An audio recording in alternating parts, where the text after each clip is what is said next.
Guys, welcome to my channel.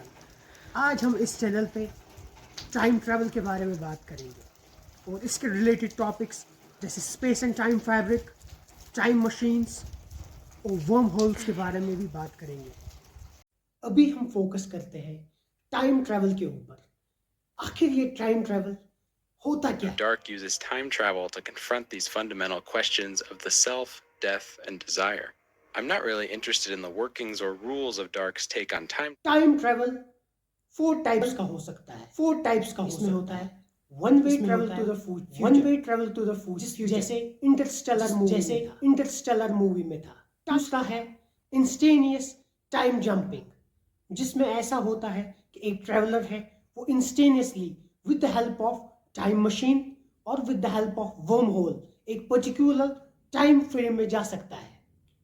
जब time traveller एक जगह खड़ा हो और टाइम उसके आसपास मूव करे, जब उसे कहा जाता है टाइम टर्नर। फोर्थ टाइप है जब हम स्पीड ऑफ लाइट पे ट्रैवल कर सके और उसी की हेल्प से हम पास्ट में जा सके। आइजैक न्यूटन ने कहा था कि टाइम कांस्टेंट है, लेकिन उसके बाद जब एल्बर्ट आइंस्टाइन आए तो उन्होंने उनकी थ्योरी को कॉन्ट्राडिक्ट किया और उन्होंने बोला कि टाइम कांस्टेंट नहीं है, बल्कि ये रिलेटिव है। एल्बर्ट आइंस्टाइन ने कहा कि टाइम कैन मूव फास्टर और slower like a river moves faster और स्लोअर। एल्बर्ट आइंस्टाइन, और जब टाइम फास्टर या स्लोअर मूव करता है उसे ही टाइम डायलेशन कहा जाता है। और ये टाइम डायलेशन दो चीजों के ऊपर बेस्ड है, एक है स्पीड और दूसरा है ग्रेविटी। पहले हम स्पीड के बारे में बात करते हैं।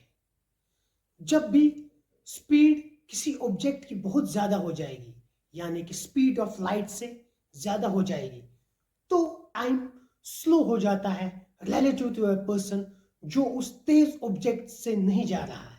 1971 में एक एक्सपेरिमेंट कंडक्ट किया गया जिसमें दो एटॉमिक क्लॉक्स लिए गए जो सेम टाइम पे थे। था एक क्लॉक को एक फिक्स जगह पे रखा गया और दूसरे क्लॉक को एक एरोप्लेन के अंदर रखा गया और उस एरोप्लेन को एक चक्कर लगाना था अर्थ का।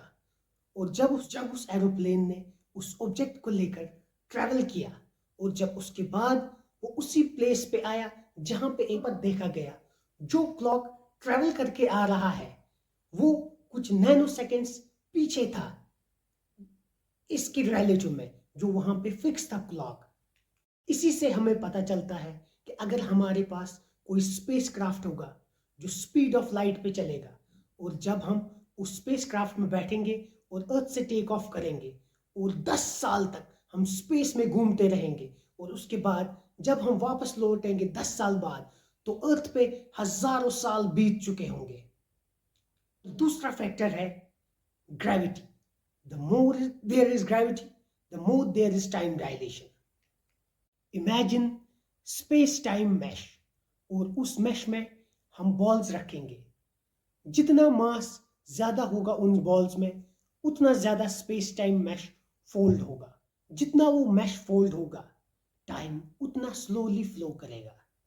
जैसे हमने देखा इंटरस्टेलर मूवी में, जैसे वो ब्लैक होल के पास जाता है वहां पे टाइम बिल्कुल स्लो हो जाता है।